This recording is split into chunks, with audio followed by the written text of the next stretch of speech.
Hola Noé, ¿cómo estás? Hola Muy Hugo, bien. ¿cómo andas? ¿Cómo andas, Carlos? Muy bien, muy bien. Vamos, Carlos, el lunes. Bueno, el lunes vamos con todo. Dale. Un abrazo, que salga todo excelente.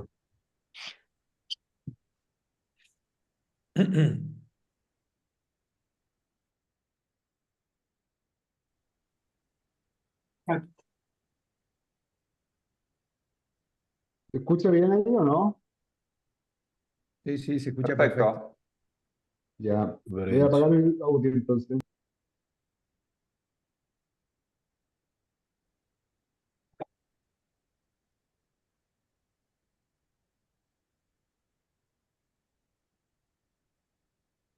Bueno, ¿te parece que larguemos con las presentaciones, Sí. Huguito? Dale, ¿Eh? Alcides. Bueno, con lo que estamos vamos a comenzar. Bienvenidos a todos.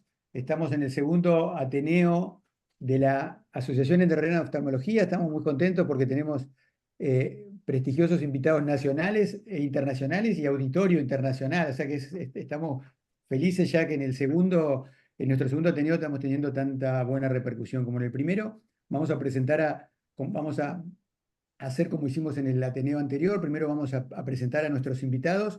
Bueno, es necesario decir el currículum del doctor Juan José Mura, que ex fellowship de cirugía de la Universidad de Toronto, de Canadá, máster en Administración de Salud, miembro de la Sociedad Latinoamericana de Glaucoma, de la ALAXA, delegado por Chile, miembro honorario del CAO, de la SACRIC, y es oftalmólogo concertino del Centro de la Visión de Santiago de Chile. Más allá de todo eso, todos los que somos asiduos concurrentes a Faco Extrema y a los congresos del caos, siempre nos deleitamos con las entretenidas y originales presentaciones del doctor Mura, así que hoy no va a ser una excepción. Vamos a la siguiente, Hugo. Después lo tenemos al doctor Noé Rivero, que ya es más cercanos a nosotros, vecino de provincia y tenemos casi alguna identidad de sangre. Perdón por el reloj que está sonando. Es médico oftalmólogo, especialista de la Universidad Maimónides, especialista en segmento anterior, director y médico cofundador de IMO, jefe del programa de fellowship del segmento anterior de IMO, docente de oftalmología de la Universidad de Buenos Aires, codirector de Oftalmo Córdoba, integrante de Oftalmo University. También todos los que estamos en Faco Elche, en el grupo de Faco Elche, siempre solemos leer sus atinadas apreciaciones, siempre con alguna respuesta original, así que también será un placer escucharlo sobre el abordaje de la ruptura de cápsula posterior para cirujano de segmento anterior. Vamos al siguiente presentador. El siguiente presentador es en Tecerol de Madrid, la doctora Paula Maldacena, que es una de los nuestros.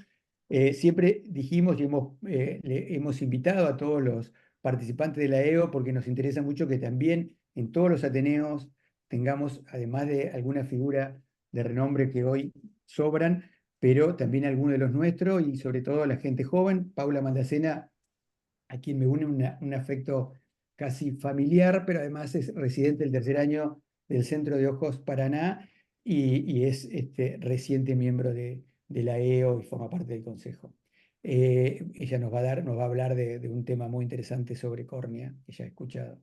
El siguiente y el último participante del día de hoy será el doctor Germán Bianchi, que también es por todos nosotros conocido, ya nos ha acompañado en algún congreso que hemos organizado, algún curso que hemos organizado en la EO y en conjunto con el CAO. Ya la mayoría lo conocemos, sabemos que es especialista del segmento anterior y córnea y refractiva, es codirector de Oftalmo Córdoba, es docente de oftalmología de la Universidad de Buenos Aires y es el jefe de cirugía de la clínica de Ojos Nano. Así que bueno, para no perder más tiempo, vamos a ir con nuestro primer expositor. Vamos a oír al doctor Mura.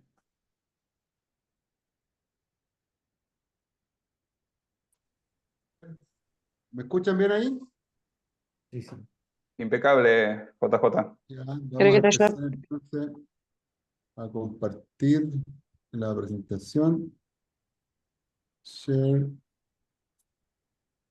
Ustedes me dicen si se ve, por favor, si sale algo malo, no se ve o algo, ustedes me avisan, ¿ya? Bueno, vamos a hablar de cirugía de catarata en cierre angular. Es un tema muy interesante, a mí me gusta mucho la cirugía de catarata en cierre angular, porque es una de las pocas cosas con las que podemos solucionar los problemas en el glaucoma. Así que es muy interesante la teoría y todo lo que está detrás de esto. No tengo ningún interés comercial en la presentación de las cosas que voy a hablar. Y yo creo que lo más destacable en este último tiempo que ha ido ocurriendo, digamos, es la evolución de la catarata en un procedimiento para tratar el glaucoma, que eso lo tenemos todos más o menos claro. Y eso es especialmente válido en el cierre angular primario, ya sea en el cierre angular primario, en el glaucoma por cierre angular primario, etc. ¿Por qué? Porque por un lado, la cirugía de catarata disminuye la presión en todos los pacientes que tienen glaucoma, en los glaucomas de ángulo abierto y en los glaucomas de ángulo cerrado. En los glaucomas de ángulo cerrado, lo interesante es que en un paciente que está controlado médicamente su glaucoma, hacer una FACO es tan efectivo como hacer una FACO trave en controlar la presión. Y eso es muy bueno. Y en los pacientes que están no controlados médicamente, el hacer una FACO trave versus hacer la FACO sola, agrega solamente 2 milímetros adicionales de baja de presión. Por lo tanto, también es una muy buena opción hacer solamente la FACO y pensar en agregar un medicamento, por ejemplo, o un par de medicamentos, y evitar la cirugía incisional, especialmente en pacientes que son más jóvenes. Tenemos que pensar que en este grupo, además, este dato es súper interesante. Cuando se hace solamente la FACO, dentro de los 24 meses después de la cirugía, solamente un 14,8% de esos pacientes necesitó una trave, que es un número bastante bajo. Así que ese es otro argumento para decirnos que incluso los pacientes que no están controlados médicamente, uno podría plantear perfectamente hacer solamente la FACO y ver qué es lo que... Sabemos que el glaucoma de ángulo abierto es mucho más frecuente, es un 60%, y el glaucoma de ángulo cerrado es solamente un 30%, pero el glaucoma de ángulo cerrado es responsable de tiene 3 veces más riesgo de quedar ciego cuando se compara con el glaucoma de ángulo abierto. Tiene 3 veces más riesgo de quedar ciego. Hay 5 mecanismos fundamentales: el bloqueo pupilar, el displató, el cuerpo ciliar rotado anteriormente, los cambios en la posición del lente y la expansión coroidea, como vemos en algún uso de medicamentos y otras cosas. Esto, como les decía, es una cosa anatómica. ¿Qué uno ve aquí? Uno ve que los pacientes que tienen cierre angular primario tienen cámaras anteriores que son significativamente más estrechas, ojos más cortos, un lens bolt aumentado, cristalinos más gordos y posicionados anteriormente. El lens bolt, después del análisis multivariable, se vio que es un factor de riesgo, digamos, independiente de cierre angular primario. Por lo tanto, uno tiene que considerarlo y debiera ser considerado en el nomograma, digamos, de tratamiento. Este es un problema anatómico. El cierre angular primario es un problema anatómico y ese es un concepto que tenemos que meternos en la cabeza. La lensectomía, entonces, para el glaucoma por cierre angular primario, puede ser un procedimiento curativo, ¿ya? Y es el procedimiento de elección en el glaucoma por cierre angular primario. Puede haber una disminución significativa de la presión y una tasa de éxito entre el 70 y el 90%, 70-90%. Y muchos de estos pacientes quedan libres de medicamentos de ahí en adelante.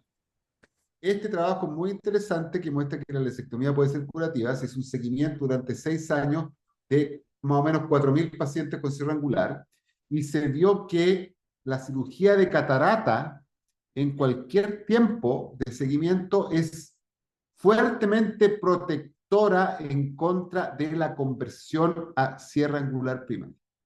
Y si miramos, la conversión no es un número pequeño. Los cierres angulares primarios se convierten más o menos 4% al año en glaucoma por cierre angular primario. Y si nosotros los operamos de catarata a estos pacientes, no van a desarrollar el glaucoma. ¿Perdón? La temporalidad influye en el pronóstico, eso se los quiero transmitir también porque es muy importante. Mientras más tiempo pasa, ¿qué va ocurriendo? Va ocurriendo que la cámara, por supuesto, se va estrechando y con eso va aumentando la presión. Por lo tanto, mientras más tiempo pasa, vamos a tener mayor incidencia de glaucoma, porque la alteración anatómica va a ser mayor. Además, se ha visto en el estudio histológico que los pacientes que tienen cierre angular primario, mientras más tiempo pasa, se va produciendo una obstrucción del canal de Schlemm, se empieza a ocluir el canal de Schlemm y se empieza a formar se empieza a transformar la malla trabecular en un tejido más compacto. Y eso se correlaciona directamente con la cantidad de sinequias anteriores periféricas que tenga el paciente.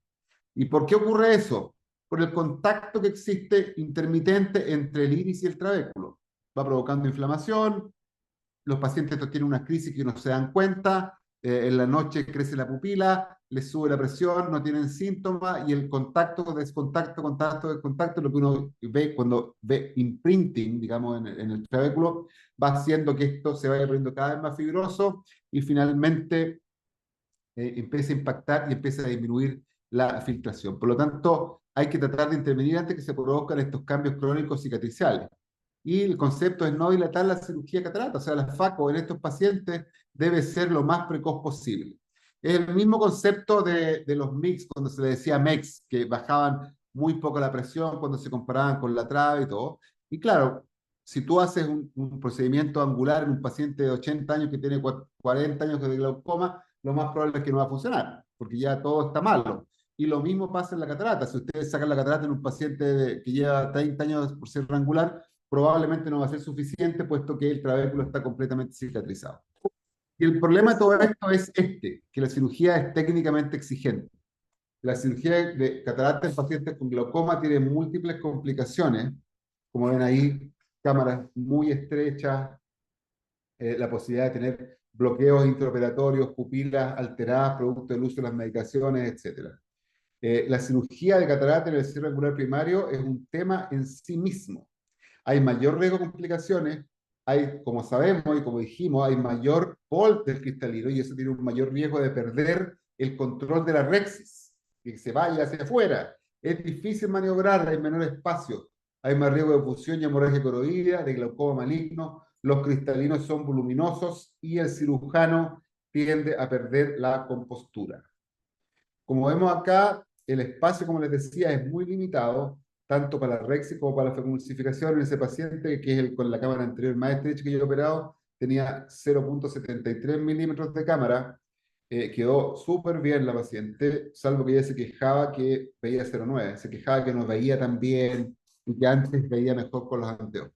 Pero se le solucionó su problema de cierre angular y la presión se logró controlar. Aquí el concepto más importante, que yo creo que es un concepto que uno tiene que tener para todas las intervenciones que va a hacer en oftalmología, es que tenemos que tener un plan. Tenemos que saber antes lo que vamos a hacer durante la cirugía, porque si no tenemos un plan, nuestra meta no es más que un deseo. Sin el plan, estamos mal. Es muy importante hacer la evolución gonioscópica preoperatoria para saber en qué terreno estamos parados. Tiene que ser dinámica para poder darnos cuenta si existen o no sinequias anteriores periféricas. ¿Y por qué digo esto? Porque en el caso de los pacientes que se van a operar de glaucoma, por ejemplo, solamente la mitad de ellos tiene una gonioscopía hecha en los 4 o 5 años previos. De hecho, los pacientes diagnosticados con glaucoma, como la mitad nomás tienen gonioscopía. Y eso es un escándalo. ¿Por qué? Porque el diagnóstico de cierre angular y de glaucoma por cierre angular es mucho más fácil que el de glaucoma de ángulo abierto porque uno lo ve. Entonces, que haya 3 veces más ciego es porque el problema está subdiagnosticado, está subtratado y muchas veces mal o muy mal seguido. Hay que determinar, como vemos ahí, si es que existen sinequias anteriores periféricas. Hay que acordarse también que el 20 al 40% de los ojos pueden seguir estando ocluibles esos ángulos después de hacer una idiotomía hecha. Como vemos acá en este otro trabajo, que está súper bien hecho, digamos, más o menos un 40% de los pacientes tenían ángulos ocluibles después de la iridotomía. Y eso es mucho más frecuente en los pacientes que tienen un glaucoma que esté pobremente controlado. Aquí viene la cosa interesante también de asociar o no la goniosinequiolisis. ¿Por qué? Para mí, yo creo que hay que asociarla siempre. Yo estoy, digamos, mirando, bueno, aquí les puse 3 trabajos como ejemplo, pero si uno empieza a buscar trabajos, va a encontrar trabajos que dicen que la goniosinequiolisis baja la presión y va a encontrar otros trabajos que dicen que la goniosinequiolisis no baja la presión. Pero hay que tener una consideración. Cuando uno opera una FACO, como vemos ahí, y pone su viscoelástico, hacer la rexis y todo, está haciendo de alguna forma una goniosinequiolisis inadvertida durante la cirugía de catarata, puesto que el viscoelástico que uno utiliza para estas maniobras, como ven ahí es un soft shell, que es lo que hago habitualmente, va a dilatar el ángulo y va a hacer alguna suerte de viscodisección de esas sinequias. Por lo tanto, comparar la FACO sola con la FACO goniosinequiolisis no es una comparación tan pura, mirándolo desde ese punto de vista. Mirándolo desde el punto de vista de las complicaciones de la goniosinequiolisis son tan bajas, digamos, y poco importantes, y los recursos que se utilizan para hacerlas son tan pocos que yo creo que la respuesta a dejar esas sinequias sin hacer goniosinequiolisis, yo creo que la respuesta es no, y uno siempre que tiene sinequias en el momento de la FACO debería tratar de hacer una goniosinequiolisis. La recomendación siempre es usar manitol preoperatorio para tratar de deshidratar el vidrio y tener un mayor espacio para poder trabajar. Los que somos más viejos sabemos que la compresión ocular, usando las manos durante un rato o utilizando el balón de Honan, ayudan también al mismo efecto y permiten una cirugía mucho más tranquila. Tenemos que evitar en estos pacientes que tengan dolor a toda costa. ¿Por qué es tan importante? Porque como sabemos tienen más riesgo de hemorragia expulsiva supracoroidea y tienen más riesgo de bloqueo, y uno de los factores más importantes en que podemos influir es la frecuencia cardíaca. Cuando los pacientes tienen frecuencias cardíacas elevadas, más de 85 por minuto en la cirugía, tienen mayor riesgo de hacer esta complicación. En los otros factores no podemos influir, en el ergo axial, la aterosclerosis y la presión intraocular no, porque tienen glaucoma, pero la frecuencia cardíaca sí, y eso básicamente está dado porque el paciente tenga dolor o porque el paciente esté muy asustado, y en eso es muy importante, digamos, la sedación durante la cirugía. Hay que acordarse de proteger el endotelio, porque como dijimos, hay muy poco espacio para trabajar y hay mayor riesgo de pérdida endotelial. Hay que tratar de mantener el núcleo, digamos, en el saco durante la facomulsificación.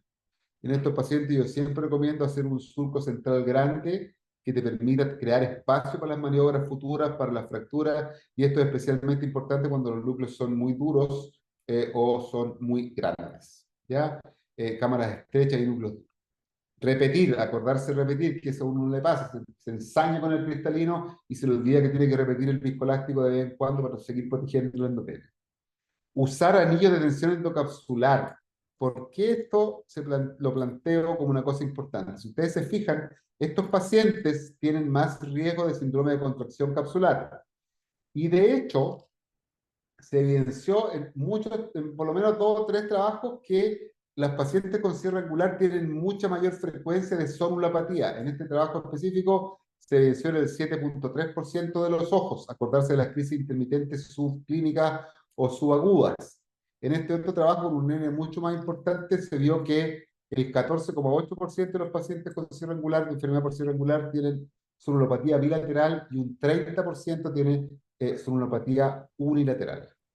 Y si miramos acá en los otros resultados del Eagle, que es súper interesante, fíjense que los pacientes que tienen largos axiales menor de 22 milímetros, o sea, ojos mucho más cortos, quedar dentro de más o menos 0,5 dioptría en el cálculo de la reflexión postoperatoria ocurre en el 50% de los casos solamente, y quedar más o menos 1 ocurre en el 60%. Y eso probablemente sea por todas las alteraciones capsulares que se deben a esta sonulopatía y a la contracción de, digamos, del saco capsular. Así que yo les recomendaría a estos pacientes siempre utilizar un anillo endocapsular. Y a veces ninguna de las precauciones funcionan y hay que utilizar otras medidas. Ven a este paciente, traté de reformar cama, eso es Hill on 5, fíjense cómo sale, el ojo duro como piedra y no se puede empezar la cirugía, duro, y ahí lo que hay que hacer es, lo que lo recomiendo hacer es una vitrectomía. Siempre cuando uno hace la vitrectomía es con el bisel del vitrector hacia abajo, para no comerse, digamos, la cápsula, apuntar perpendicular en la dirección del vitriófago, y en los ojos muy pequeños, como vamos a ver, apuntar hacia atrás directamente, hacia atrás. Fíjense ahí cómo logramos hacer la FACO en el plano del iris, ahí, como se ve claramente, no pasamos los pedazos hacia adelante, en el plano del iris logramos después, digamos, poner nuestro lente intraocular, y en estos ojos, especialmente en este que se bloqueó antes de empezar la cirugía, cuando pusimos el viscoelástico ya se bloqueaba, por eso se puso tan duro y la cámara no se lograba formar y se vino todo para adelante. La recomendación al final es hacer una capsulotomía posterior con el vitrector para transformar el ojo en un ojo unicameral y así disminuir lo máximo posible el riesgo de hacer un glaucoma maligno en el postoperatorio.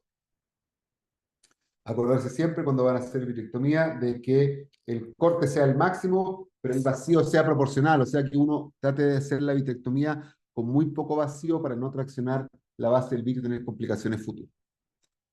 Esto es muy importante tener en cuenta, el tamaño y el largo del ojo antes de la cirugía. Los ojos con menos de 20,5 milímetros tienen 4 veces más riesgo de complicaciones. Los ojos menores de 20 tienen 15 veces más riesgo. Y los ojos menores de 19 tienen 21 veces más riesgo de hacer complicaciones. Esto es lo que les decía yo. En los ojos que son muy cortos, ¿dónde está el limbo? Por eso es importante, cuando son muy pequeños, hacer un OVM para saber dónde poner el trocar y dónde hacer digamos, la esclerotomía para no entrar directamente en retina, porque uno lo hace en 3,5 y en estos ojos cortos de repente 3,5 ya estás en retina. Eso lo vamos a saltar. Acordarse cuando estamos hablando de ojos de menos de 20 milímetros, que son 3 desviaciones estándar desde el promedio, estamos hablando de nanoftalmo, o sea, 19,9 para abajo es nanoftalmo. ¿Y qué complicaciones tiene el nanoftalmo? Tienen córneas más irregulares, cierre angular, hacen pliegues maculares, fusión uveal, glaucoma maligno y desprendimientos de retina seroso. La forma más efectiva de tratar digamos, un cierre angular agudo es con la lensectomía, pero uno tiene que estar, digamos, advertido de las complicaciones como el glaucoma maligno y el síndrome de fusión uveal. Y en estos casos, mi recomendación es tratar de evitar la cirugía de filtrante como opción de primera línea. ¿Ya? Yo prefiero, de todas formas, si es que tengo un glaucoma que está todo sellado y no puedo hacer ninguna otra cosa extra y no va a funcionar de otra forma, hacer la combinación de la FACO con un tubo, pero no hacer trabeculectomía por el riesgo de tener complicaciones postoperatorias. Hay que acordarse que en estos ojos pequeños, el glaucoma maligno ocurre por unos aumentos de volumen coroideo que son muy pequeños, muy pequeños. Fíjese, la coroide tiene un volumen total de 480 microlitros. un 20% de expansión son 100 microlitros, que es el volumen entero de una cámara anterior. Por eso se producen los bloqueos en estos pacientes. Y como les decía recién, el tratamiento definitivo para prevenir cuando uno tiene estos ojos que ya vio que se estuvieron complicando durante la misma cirugía, es tratar de hacer un ojo unicameral para evitar, digamos, tener problemas en el postoperatorio. Última nota, hacer un piggyback en ojos muy pequeños es una muy mala idea, porque le vamos a cambiar un cristalino que le está produciendo un cierre angular por un grupo de lentes que le van a provocar un cierre angular. Ahora existe la posibilidad de mandar a hacer los lentes, yo sé que es una complicación económica para muchos pacientes, pero es preferible dejar con el lente más alto que el que uno disponga y anteojo, lente de contacto, que dejar ahí todo pegoteado y todo amontonado el ángulo, que nos va a llevar al mismo problema que tratamos de solucionar. Entonces, los ojos nanoftálmicos, la creación del espacio es esencial, tratar de ver dónde está la pars plana antes de entrar, porque la anatomía es totalmente distinta y hay que apuntar para atrás. En ojos menores de 20 milímetros, yo recomiendo hacer una iridosonuloidectomía al final de la cirugía, y en ojos menores de 18 milímetros hacer directamente una esclerotomía profiláctica durante la cirugía, porque lo más probable es que se complique. Concepto final, no dilatar la cirugía de catarata en estos pacientes, la FACO tiene que ser precoz, y lo otro, hay que conocer siempre que no hay cirugías complejas, sino que son una serie de pasos simples que hay que ir ejecutándolos de la manera correcta para lograr un mejor resultado. Muchísimas gracias.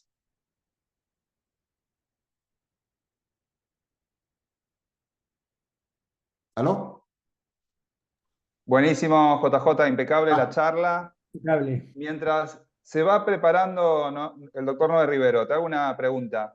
En esos ojos nanoftálmicos de menos de 18 milímetros de largo, en las esclerotomías, ¿en qué sector las haces? Si haces una, haces dos, ¿y en qué sector? No, idealmente hacer una. Tengo un videito por ahí dando vuelta, pero en el cuadrante temporal inferior. Temporal inferior. Sí, cuadrante temporal inferior. Bien. Lo que uno hace ahí generalmente, a uno le da susto, ¿ah? Cuando hace la primera. Yo no he hecho muchas, debo haber hecho como dos, pero le da susto.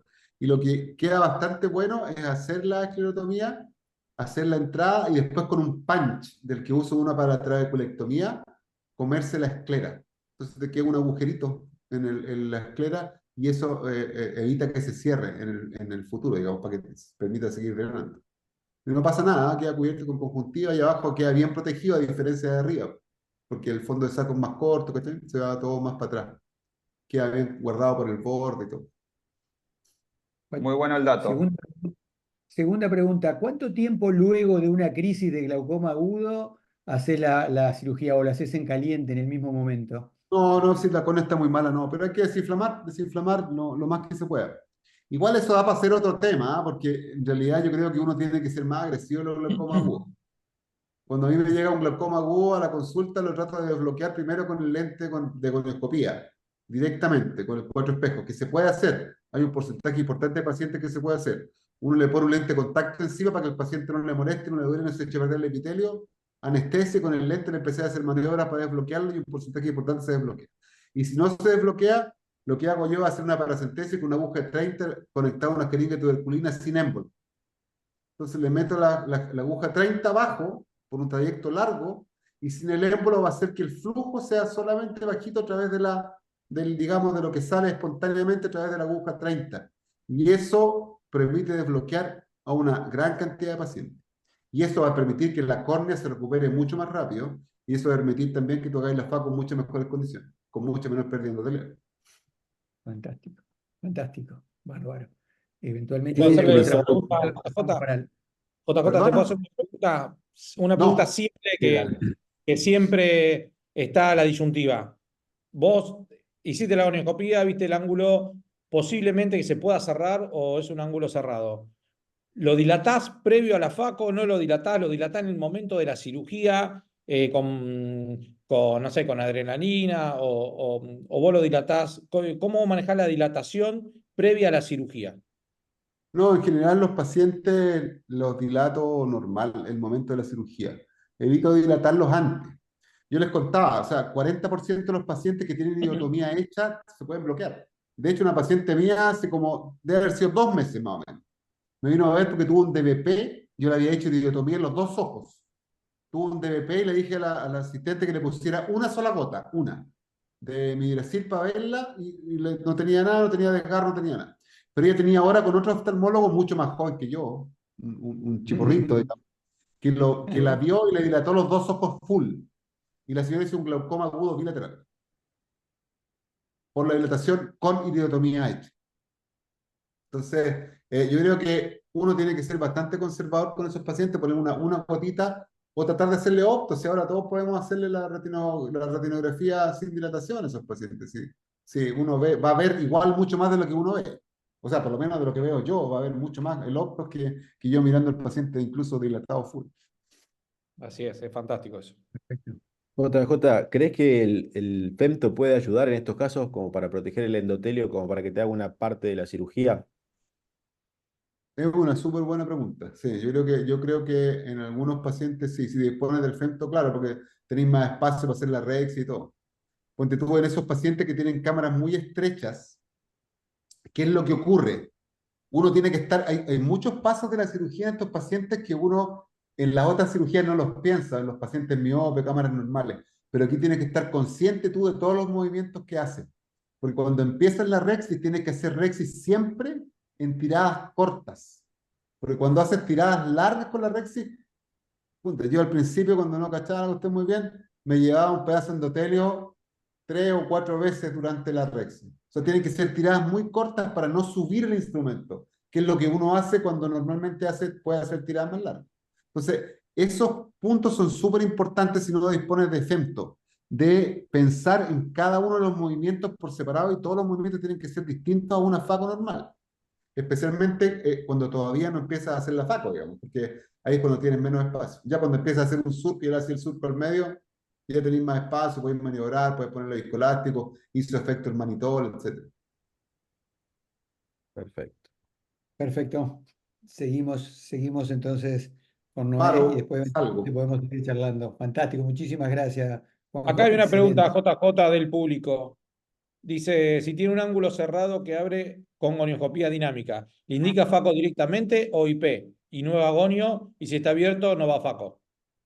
Creo Yo que en la general, respuesta, ¿no? si el paciente tiene más de 50 años y tiene un ángulo apuesto me refiero a que se apone, no que sea apuesto como uno, sino que se apone, le indico la FACO. O sea, le digo en realidad, pues si los pacientes son los que eligen, yo no elijo a los pacientes. Le digo, mira, aquí puede hacer 3 cosas. Uno, nada y controlarse. 2, hacer una iridotomía, pero tiene un 40% de posibilidad de que el ángulo siga cerrado y que siga dañando su ángulo y que finalmente igual haga un glaucoma con la iridotomía hecha, que eso lo hemos visto siempre, si los pacientes quedan mucho más ciegos y mucho más comprometidos con el cierre angular. Y tercero, sacarle el cristalino, que va a eliminar el problema y además le va a permitir vivir sin anteojos. Y ahí, cuando uno dice eso, le va a permitir vivir sin anteojos, la mayoría de los pacientes ya empieza a inclinarse por la posibilidad de sacar el cristalino. Y yo creo que es la solución. O sea, para mí la solución es sacar el cristalino. Este es un problema de anatomía. Es un problema de desbalance entre las estructuras. Y Así que perdón, la una indicación pequeña de FACO preguntita. siempre está. ¿Desde qué edad la indicarías? En los pacientes hipermétropes desde los 50 años, a menos que tenga un más 10, que podría bajarme a 48. Excelente, JJ, muy completa tu ponencia. Seguimos con el doctor Noé Rivero, así no nos atrasamos. Bueno, Adelante, Noé. hola a todos, muchas gracias por la invitación y bueno, qué difícil hablar después de JJ, ¿no? Con semejante charla que dio, pero bueno, a mí me toca hablar un tema que mucho no nos gusta a los cirujanos de catarata, ¿sí? Que es afrontar una ruptura capsular posterior y cómo tratar de solucionarlo. Fíjense, la cirugía de catarata creo que es la cirugía más linda que tenemos en nuestra especialidad, ¿sí? La que más nos gusta hacer a todos. Uno puede, voy adelantando el video por cuestión de tiempo, uno puede ir haciendo la cirugía perfecta, todo disfrutando esta bella cirugía, pero bueno, podemos tener en algún momento, en un momento de distracción, esta complicación que si nosotros aprendemos a manejarla, muchas veces esta complicación puede tener una solución bastante buena para el paciente. Fíjense, Ahí estoy haciendo una facomulsificación, estoy en el último cuarto, ¿sí? Se fractura el último cuarto, y por una distracción, en el último pedacito, ¡pac!, se rompió la cápsula posterior, ¿sí? Al romperse la cápsula posterior, nos cambia totalmente la cirugía. Y tenemos que tener diferentes pasos para evitar que esta complicación sea aún mayor. Las complicaciones durante la cirugía de catarata pueden ser previa a la cirugía, durante, tempranas o también tardía en el postquirúrgico. Las previas puede ser por una mala selección del paciente, un paciente que operamos de catarata y tiene una glaucoma terminal y después no tiene buena hueso visual final, un paciente vitrectomizado que no sabemos, con aceite, un paciente que tuvo trauma. Pero el paciente tampoco cumple las indicaciones previas a la cirugía o una mala preparación en el momento de la cirugía, como una mala dilatación, nos puede llevar a una complicación. Durante la cirugía podemos tener complicaciones a nivel de la herida, como quemaduras, a nivel corneal, como un despegamiento de la Descemet. En la cámara anterior podemos tener Serge, y en la bolsa capsular, problemas en la diálisis y lo que nos compete en esta charla, la ruptura capsular posterior. Y también podemos tener durante la cirugía una de las complicaciones más graves que podemos tener, una hemorragia expulsiva. En el postquirúrgico temprano, inmediato, podemos tener complicaciones como un mal cierre de la herida, edema corneal, inflamación en la cámara anterior, como TAS, hiper o hipopresión intraocular. Podemos encontrar un descentramiento del lente, una dislocación, tilt, ¿sí? Un bloqueo pupilar. Pero bueno, la complicación creo más temida en un postquirúrgico inmediato es la endoftalmitis aguda. Y las complicaciones tardías también podemos tener astigmatismo a nivel corneal, queratopatía bullosa, un síndrome de uveitis, glaucoma y pema, si el lente intraocular lo dejamos no correctamente en la bolsa capsular. Fimosis, como nos mostró el doctor JJ Mura, que muchas veces lo vemos en la pseudoesfoliación que tenemos tanto acá en Argentina. Descentramientos del lente tardío, ¿sí? Y la complicación también más frecuente, más temida, es la endoftalmitis subaguda y crónica. Pero bueno, ¿cuándo vamos a sospechar una ruptura capsular posterior durante la cirugía? Tenemos signos inequívocos de ruptura, ¿sí? Como la visualización del desgarro capsular, como se vio en el video, visualización de hebras de vitrio en la incisión, en la cámara anterior, o fragmentos nucleares que se van hacia la cavidad vítrea. Y también tenemos signos indirectos, como la profundización brusca de la cámara anterior, ¿sí? Que se llama el famoso pupil snap, aleteo iridiano, pérdida eficacia de la facomulsificación, debido a que el vitrio nos tapona el tip del faco, la dificultad para traer el material nuclear y mantenerlo en la punta, la inclinación del núcleo, dificultad para rotar un núcleo, que antes se hacía sin dificultad, empieza a tener dificultad porque el vitrio no está complicando eso. O sea, lo más importante en esto, que siempre que sospechamos que hay una ruptura capsular posterior, tenemos que actuar como que está, porque la negación es nuestro principal error durante la cirugía de la faco. ¿Qué hacer? No tenemos que entrar en pánico si vemos una ruptura capsular posterior. Tampoco hay que andar echándole culpa a la enfermera o al ayudante que nos tiraba agua. Y tampoco salir corriendo, ¿sí? Y afrontar esta complicación. Debemos recordar, muy importante, que tenemos abajo un paciente, donde está ese ojo y donde hay una ruptura capsular, abajo hay un paciente, ¿sí? Que está en la camilla. En general está despierto en todo momento, está escuchando todo lo que decimos. Entonces tenemos que tener mucho cuidado cuando encontramos esta complicación. Entonces, ¿cuál es la mejor forma de atacar esta complicación? Estar preparado de antemano. Esa para mí es la clave fundamental. ¿Y cómo? Con un entrenamiento previo y sabiendo también qué vamos a tener a disposición para enfrentar esta dificultad. ¿Cómo podemos entrenarnos previamente?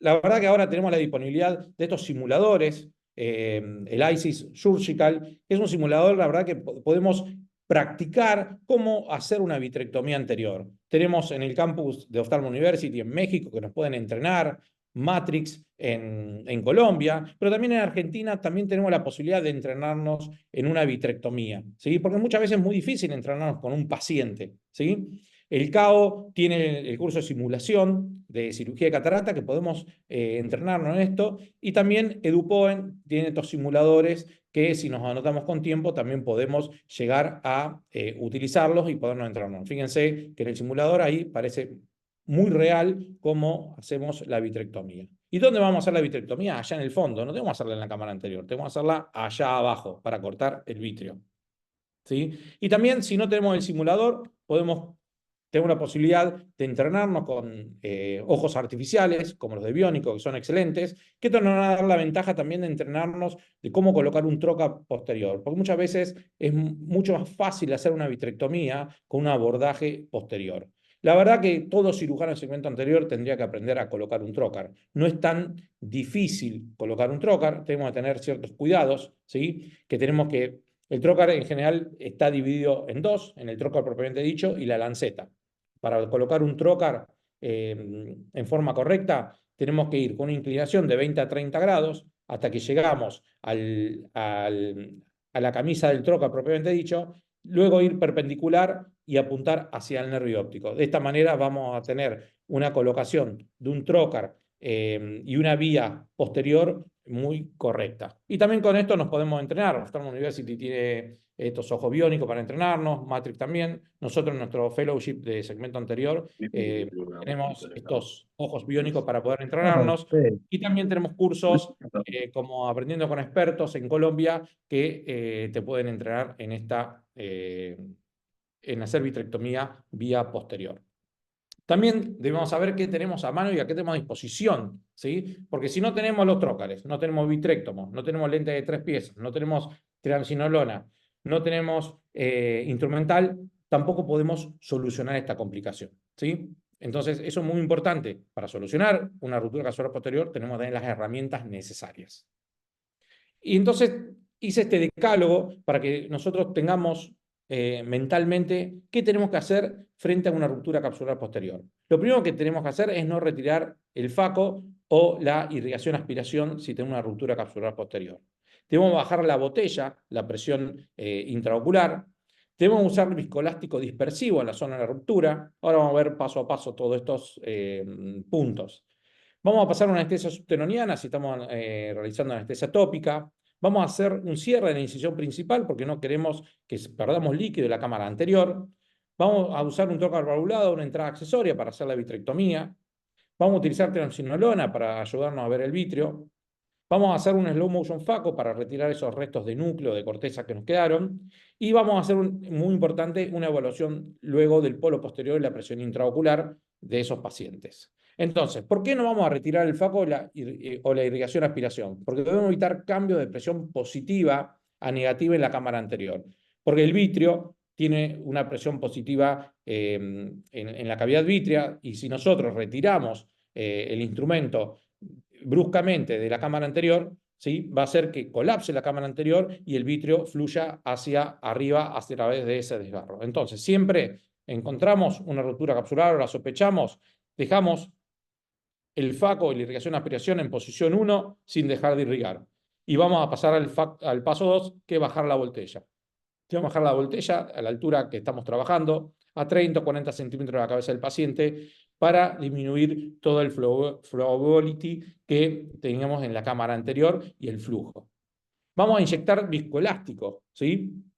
Viscoelástico, ¿qué viscoelástico? Dispersivo, ¿para qué? Para aumentar la presión a nivel de la cámara anterior y tratar de taponar el orificio que tenemos en la cápsula posterior. Vamos a tratar de que la presión positiva de la cavidad vítrea, de la cámara anterior, venza a la presión positiva de la cavidad vítrea. ¿Sí? Este momento es un momento muy importante, que es el momento viscoelástico, que es el momento que nosotros vamos a dejar congelado el ojo y ahí vamos a ver en qué momento se produjo la rotura y cómo vamos a solucionarla, vamos a pensar. En ese momento vamos a hacer la anestesia subtenoniana, vamos a ver qué tenemos para poder solucionar esta complicación, ¿sí? Después dijimos, la anestesia subtenoniana, porque la cirugía se va a complicar, se va a hacer una cirugía más larga, una anestesia tópica más de 10 o 15 minutos, el paciente no se la aguanta, estas cirugías en general se hacen un poquito más largas, entonces la anestesia subtenoniana la verdad que no genera mucha presión intraorbitaria, es muy fácil de usar porque se puede colocar a través del bléfaro del paciente, no tenemos que sacar el campo, y la verdad que tiene una anestesia y una kinesia muy similar a la para o retrovulvar. Una anestesia subtenoniana fácilmente te aguanta 1 hora de cirugía.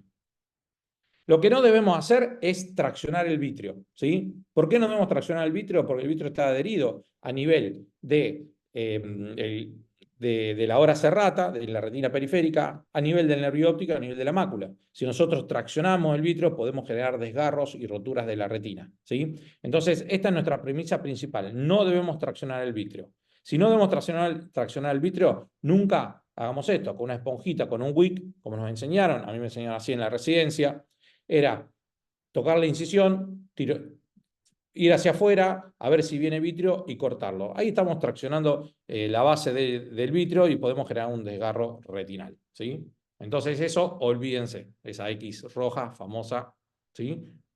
Recuerden. Tampoco debemos ir con el faco a buscar pedazos que se fueron detrás de la cápsula posterior, ¿sí? Porque el faco sabemos que aspira. Y el vitrio, si se mete dentro del faco, vamos a generar tracción. Entonces nunca debemos ir con el faco a buscar pedazos que se van detrás de la cápsula posterior. Si se fue un pedazo de núcleo, de corteza, atrás de la cápsula posterior, déjenlo. Después el cirujano de retina lo va a retirar. Y tampoco debemos ir con un ANSA a buscar también esos pedazos que se fueron detrás del núcleo, porque también el vitrio se va a enredar en el asa o en el instrumento que pasemos por debajo de la cápsula posterior y podemos generar un desgarro a nivel de la retina, ¿sí? Y tampoco vamos a ir con una cánula de irrigación a tirar como un jet de agua para tratar de evitar esos pedazos, porque el jet de agua en forma directa puede lesionar la retina. Y bueno, y esta X me hace acordar a la X de Faco Extrema. Vamos a hacer un chivito. Recuerden que el 22 y 23 de agosto va a estar Faco Extrema en Buenos Aires y vamos a ver mucho de todo lo que estamos hablando hoy, así que no se pierdan Faco Extrema.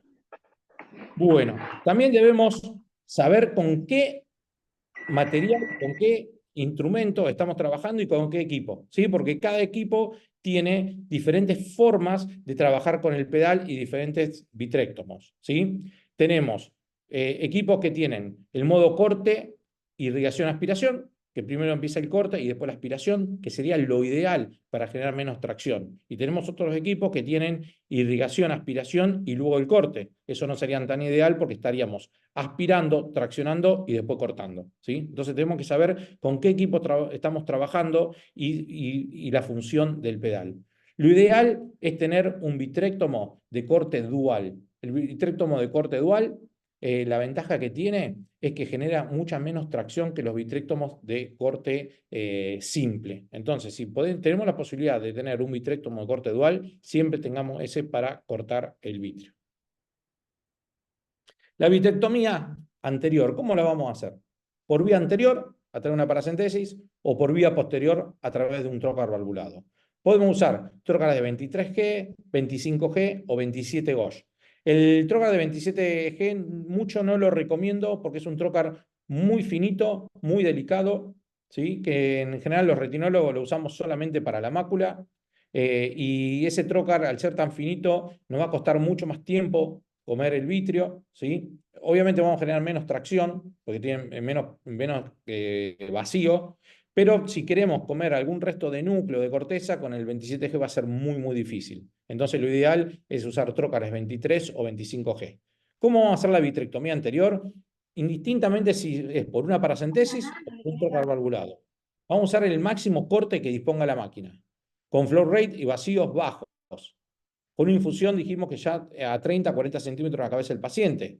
La irrigación siempre tiene que estar separada del vitréctomo y por una paracentesis la tenemos que tener arriba. ¿Para qué? Para mantener la presión positiva en la cámara anterior y tirar siempre el vitrio hacia atrás.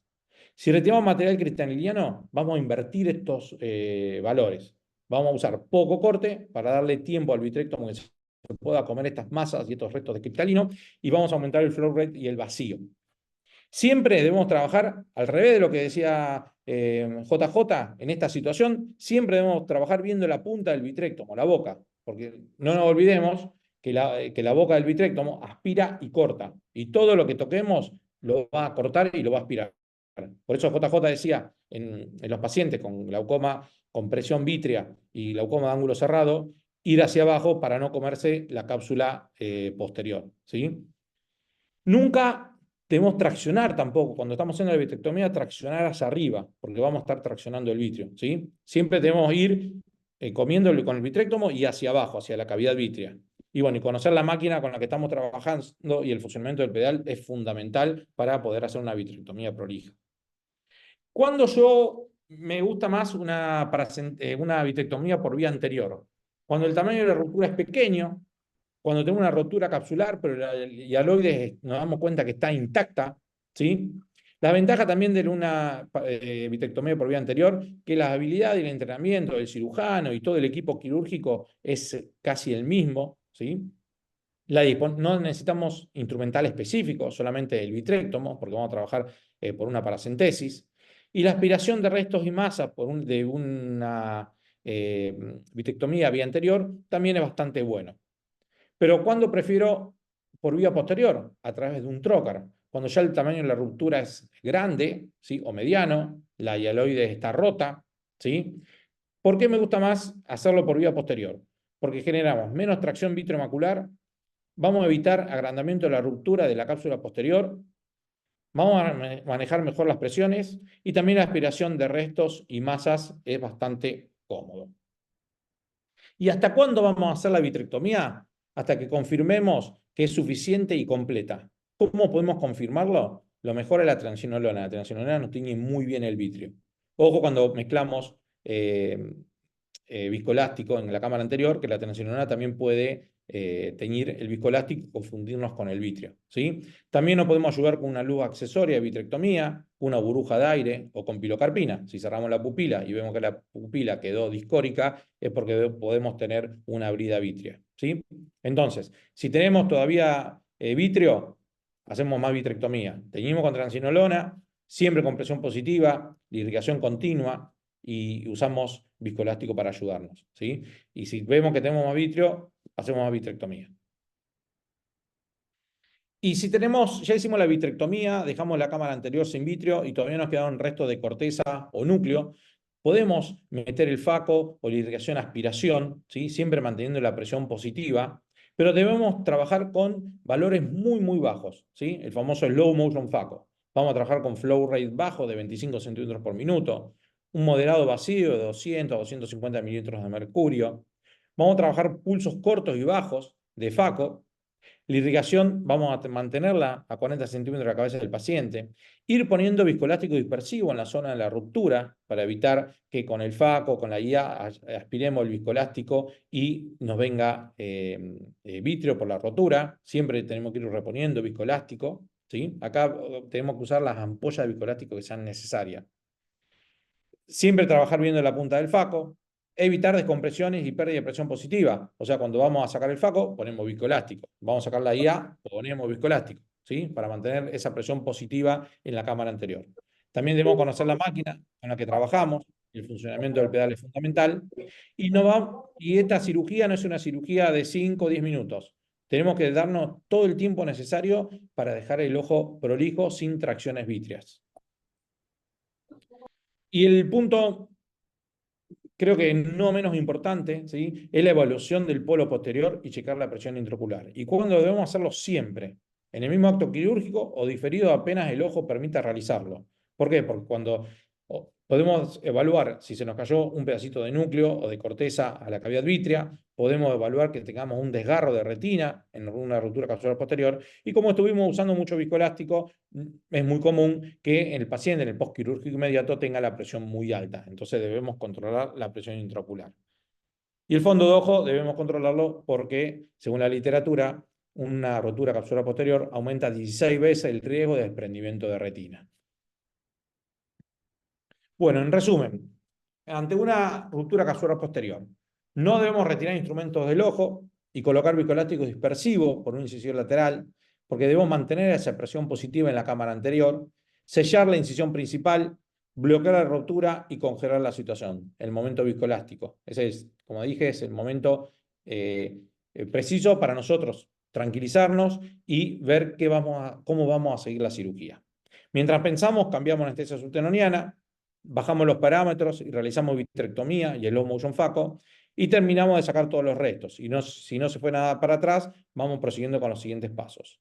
Y si no tenemos el lente ideal, no pasa nada, el paciente se deja afáquico, ¿sí? No pongamos cualquier lente en cualquier lugar del ojo. Es preferible dejarlo al paciente afáquico y a la semana, a los 15 días, al mes, colocar el lente que corresponde para la situación que que tenemos en ese ojo. Bueno, entonces los puntos claves en esta charla, creo que todo cirujano del segmento anterior debe saber manejar el vitrio. Debemos estar preparados de antemano, para mí es la clave para manejar correctamente esta complicación, hacer una vitrectomía prolija y efectiva. Por eso debemos tener un manejo apropiado de los parámetros del FACO y del vitrectomo, un manejo adecuado de la cápsula rota, del prolapso vítreo y de los fragmentos del cristalino. El entrenamiento previo nos ayudará a resolver más eficientemente esta complicación. Y también debemos tener en cuenta que la seguridad y no generar más daño debe ser nuestro principal mandamiento que debemos tener en nuestro accionar quirúrgico.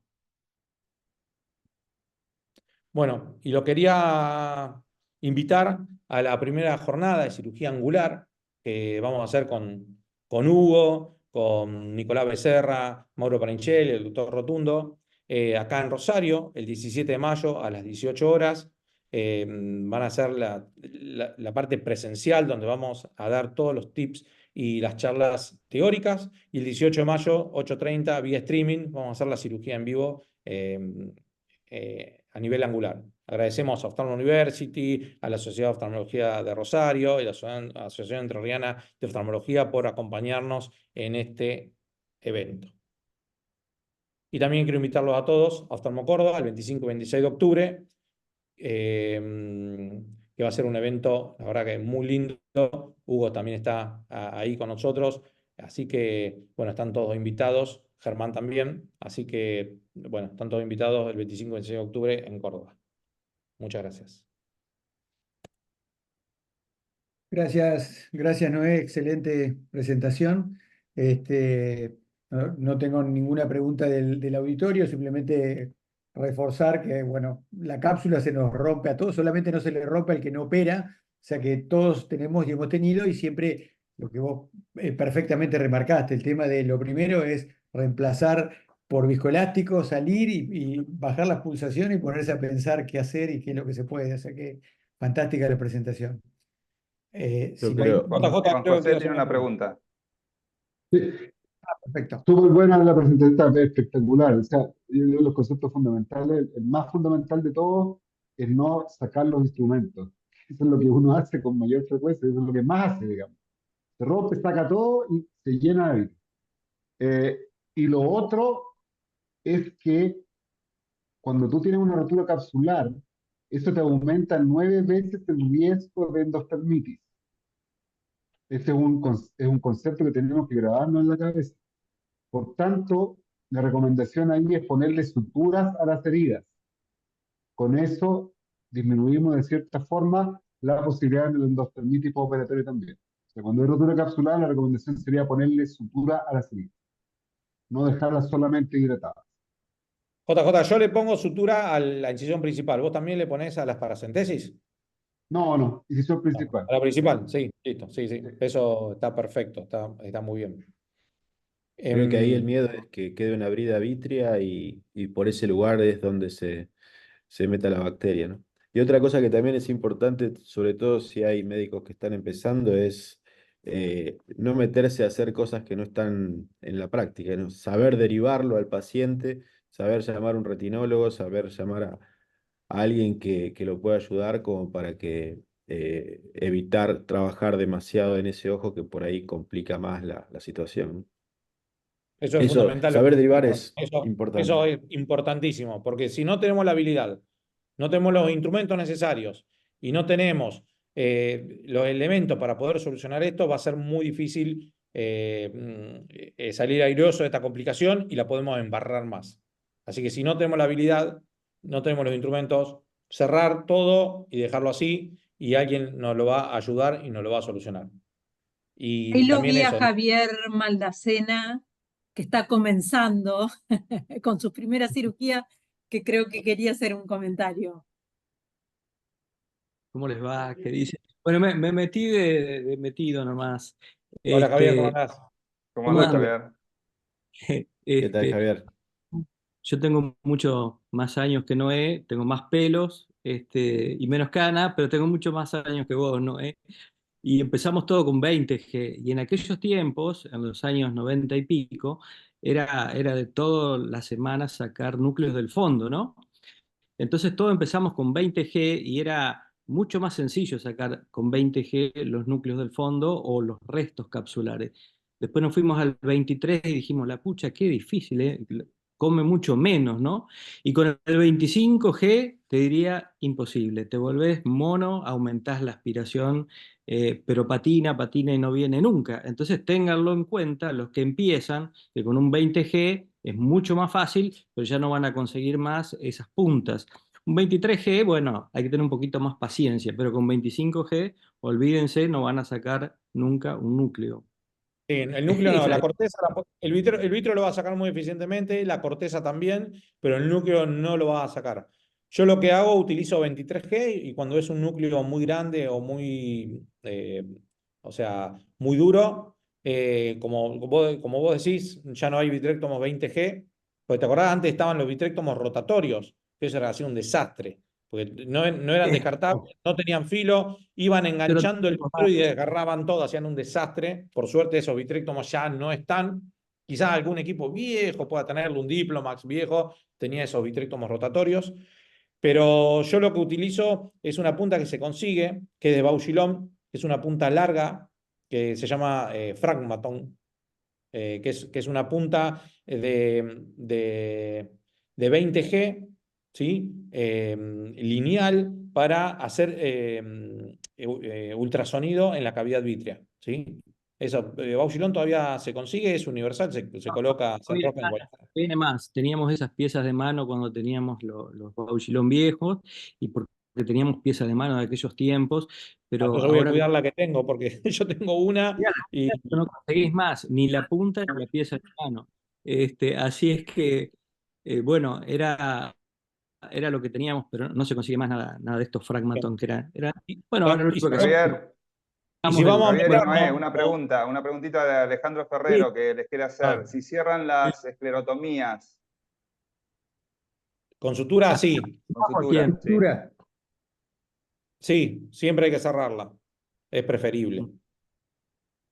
Si uno tiene un trocar, eso también es importante. Cuando uno va a colocar un trocar, en general el cirujano del segmento anterior es muy difícil que traiga un trocar nuevo y le pide, che, no me da un trocar al retinólogo, no me da un trocar por la duda si tengo una complicación. Y el retinólogo te va a dar un trocar que ya lo usó 15 veces, que no corta, ¿sí? Entonces, cuando vamos a usar, vamos a hacer una vitrectomía vía posterior con un trocar, necesitamos un trocar nuevo, que cuando uno lo pone corte y entre, que no genere mucha presión para colocarlo. Pues si usamos un trocar que no tenga mucho filo, que ya tuvo varias cirugías encima, vamos a generar presión y esa presión va a generar presión a nivel de la cavidad vítrea y va a hacer que el vitrio vaya hacia la cámara anterior y sea grande la ruptura capsular. Entonces el trocar tiene que ser nuevo y filoso.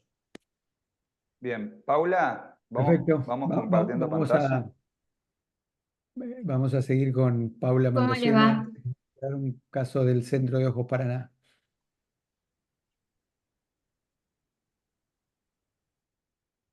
Bueno, ¿cómo les va? Les voy a presentar el caso de un paciente de 84 años, tiene hoy, que hace 20 años mi papá, que habló hace un rato, lo operó por una escisión de una neoplasia escamosa de superficie ocular con escisión quirúrgica, crío, alcohol y mitomicina.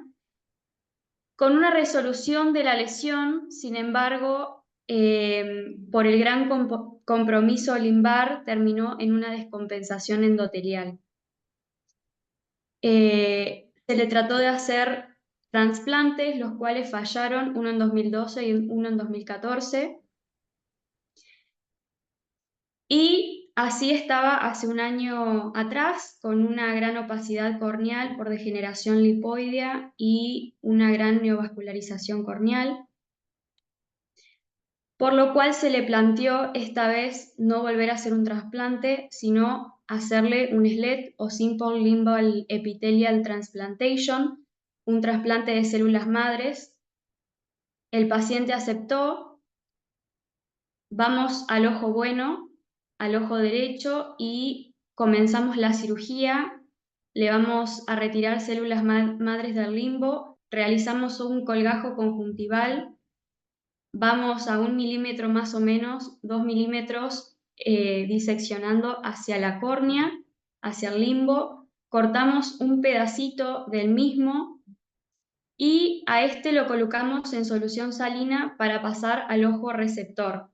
Hacemos una peritomía de 360 grados, limpiamos bien el panus y una vez que está bien limpito, colocamos una membrana amniótica hidrofilizada, la cual va a ser la base donde nosotros coloquemos nuestras células madres, las cuales se colocan en media periferia corneal, alrededor del eje pupilar. La pegamos con pegamento tisular y colocamos una lente de contacto de gran tamaño. Esto fue a los 6 meses más o menos, con una muy buena evolución. El paciente estaba muy contento porque pasó de ver mala proyección luminosa a movimiento de manos. La verdad que tuvo una gran transparencia corneal y una recuperación de las células del limbo importante. La córnea le quedó bastante finita, pero acá podemos ver la diferencia que había en el antes y el después. A muy pocos meses ya empezó a aclarar la córnea, como pueden ver acá.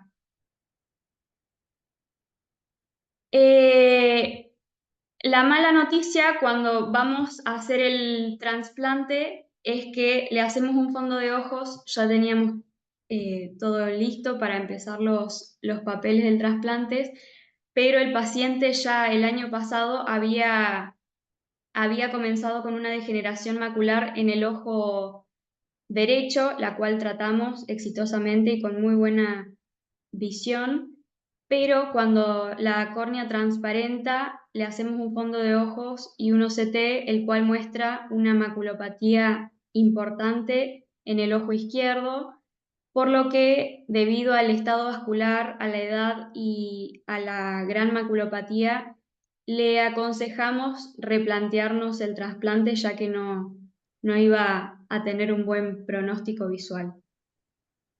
Muchas gracias.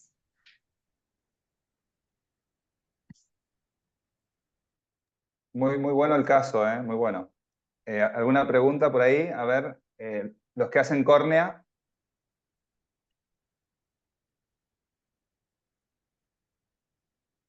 No se te escucha, Alcides. Alcides, estás muteado. Está muteado por el tema del reloj. Sí, es un caso muy interesante. Por ahí se plantea a veces la duda en este caso si lo que le sacaste fue parte del epitelio o fue el tumor que recidió. No sé si en ese caso le hicieron interferón o le hicieron algún tratamiento para el tumor junto con la membrana o no se hizo Mitomicina. nada. Lo que pasa es que esto Mitomicina. fue hace 20 años largos, ¿no? O sea, Ujú. no teníamos las cosas que tenemos hoy. Y bueno, y la verdad que había un gran compromiso corneal. Y sí, el resultado es excelente.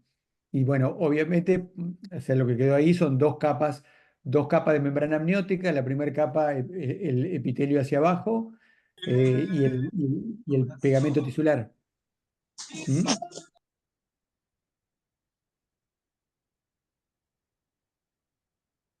Muy bueno, felicitaciones. Perfecto, perfecto. Felicitaciones, Paulita, felicitaciones a Javier y al Centro de Ojos Excelente. Paraná. ¿No? Seguimos, vamos a continuar con la exposición.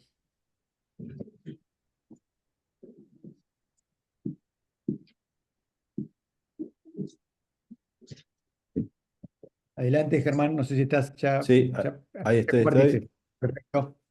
Espérate que estoy tratando de... Ahí va. Encontrar el play. Vamos. Bueno, muchísimas gracias por la invitación. Y acá Hugo me pidió que hable IPCL lo que hay que saber. puede aplicarse un poquito a lo que son las lentes fáquicas también.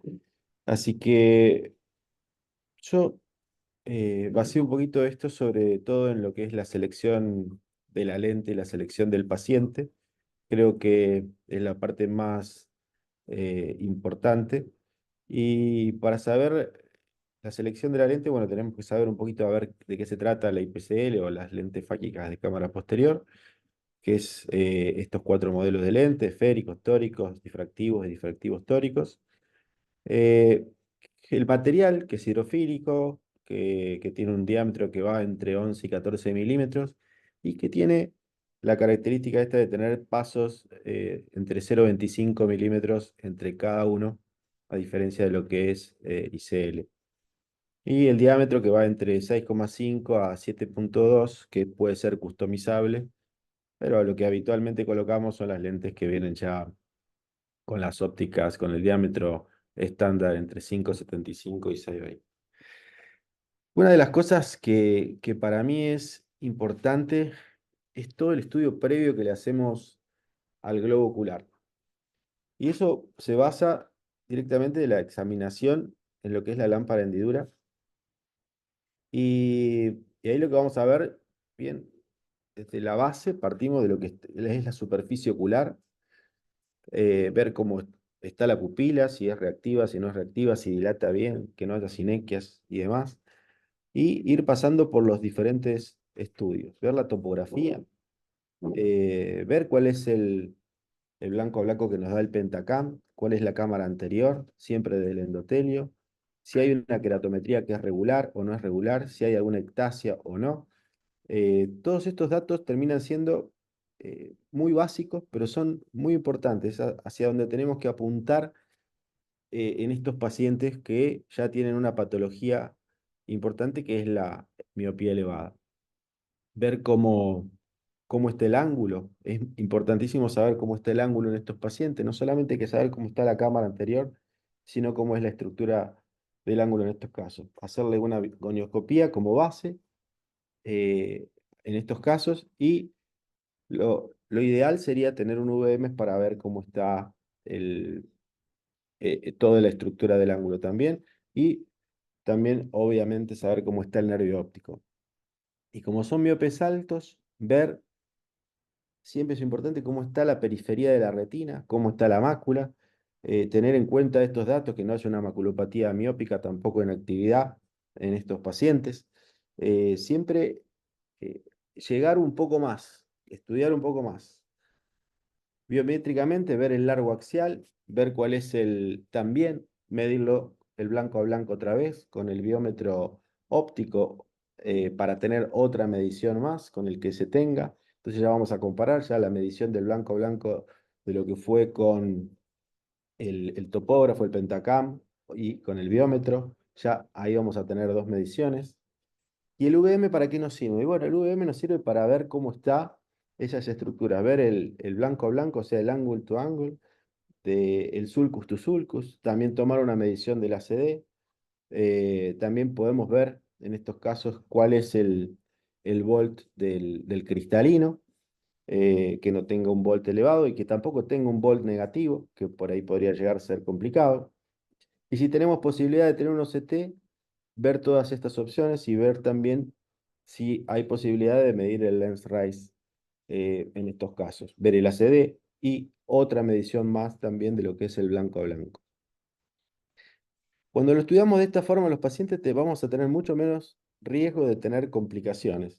Y entonces ahí sí vamos a ver cuáles son las indicaciones de estos casos para poder colocar las lentes fáquicas. Y ahí sí sabemos todos que cuando el paciente ya tiene más de 6 dioptrías de miopía hasta 20, tenemos esa posibilidad de colocar una lente fáquica de cámara posterior. Y si tenemos más de 20 dioptrías, por ahí IPCL nos permite colocar lentes hasta de 30, de 31, 32, pero tenemos que saber que el espesor de la lente en estos casos va a ser mucho más ancho en la parte periférica, porque bueno, las lentes miópicas son más delgadas en el centro y más anchas en la parte periférica. También podemos tratar astigmatismos regulares hasta de 8 dioptrías y ver el ángulo que esté abierto, la cámara anterior de más de 2,8, y para los que empiezan, tener una cámara de 3 siempre es mucho mejor. Y si hay queratocono, ver qué tipo de queratocono tenemos, obviamente. Cuál es el queratocono que hay y si hace falta estabilizarlo, estabilizarlo previamente. Ahora, si tiene este queratocono un astigmatismo, aunque tenga una curvatura regular, en muchos casos se puede tratar con una lente tórica. También se puede colocar en los pacientes que tengan algún defecto refractivo miópico y que tengan menos de 6 dioptrías, pero con una córnea que no lo permita realizar una cirugía refractiva. Los recuentos endoteliales, que tengan más de 2000 células, y por supuesto evitar en los pacientes que tengan glaucoma, cirugía de glaucoma, problemas retinales, cataratas, distrofias corneales y demás. Nosotros hablamos del UVM porque el UVM es importante, porque siempre nos sirve un poco lo que hay que saber. Me preguntaba Hugo, ¿qué pasa en el sulco? Si en el sulco hemos encontrado que muchos de estos pacientes tienen quistes en el sulco. Los pacientes, por lo menos de mi población, encontramos un porcentaje elevado. Por eso es importante estudiar con el UVM, ¿no? Para calcular las dioptrías de la lente, yo siempre hago varias mediciones. Lo que yo obtengo siempre es una medición objetiva, la que viene con la tirita del paciente, del autorrefractómetro. Le hacemos la medición subjetiva. Y a mí me gusta hacer una cicloplegia para no sobrecorregir estos casos, porque si sobrecorregimos a estos pacientes, van a quedar con una hipermetropía y lo que nos van a manifestar en el postoperatorio es que tienen cansancio visual, dolor de cabeza, sobre todo en los pacientes que tienen más de 10 dioptrías de miopía.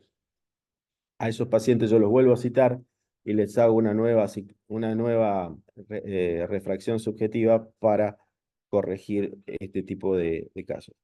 Y esto, a veces me toca dar estas charlas afuera, y es increíble como en otros países los oftalmólogos no saben mucho de refracción, no saben esto que nosotros hacemos, que los hacen los optometristas. Y es como una materia que la tienen olvidada, que no les gusta cursar tampoco dentro de lo que es la especialidad. En cuanto a lo que es tamaño, tener 3 mediciones es algo básico, tener el IOL Master, Pentacam, UVM, y compararlas esas mediciones, no dejarlas solamente tenerlas, sino comparar a ver que nos den similares. Y con el UVM, por supuesto, descartar los quistes, ver la cámara y ver el ángulo iridocorneal. Una de las cosas que vimos es que en estos pacientes el volt en estos pacientes era bastante similar si contemplábamos los pacientes con quistes y sin quistes entre 250 y 700 micras de volt en el postoperatorio. Pero si afinábamos un poco más el tiro entre 400 y 600 micras, veíamos que el volt perfecto lo tenían casi todos los pacientes que no tenían quistes en el sulcus. O sea que cuando hay quistes podemos sobrevalorar o infravalorar lo que es el volt en estos casos. Así que es muy importante. Otra cosa que vimos también es que la mayoría de los pacientes que tenían un volt elevado tenían quistes en el sulcus. También tenemos un estudio a 5 años en el cual vimos que el volt se mantiene estable en estos pacientes a los 5 años sin tener demasiadas variaciones, salvo los pacientes que tienen más de 750 micras, en los cuales en estos casos se reduce mínimamente el volt. También vimos que tenemos una seguridad en cuanto a lo que es el endotelio, a la presión intraocular en estos pacientes que se han mantenido sin cambios estadísticamente significativos. Entonces sabemos que tenemos que cuidar en estos casos el ángulo y tenemos que cuidar la cara anterior del cristalino para que no nos provoquen cataratas.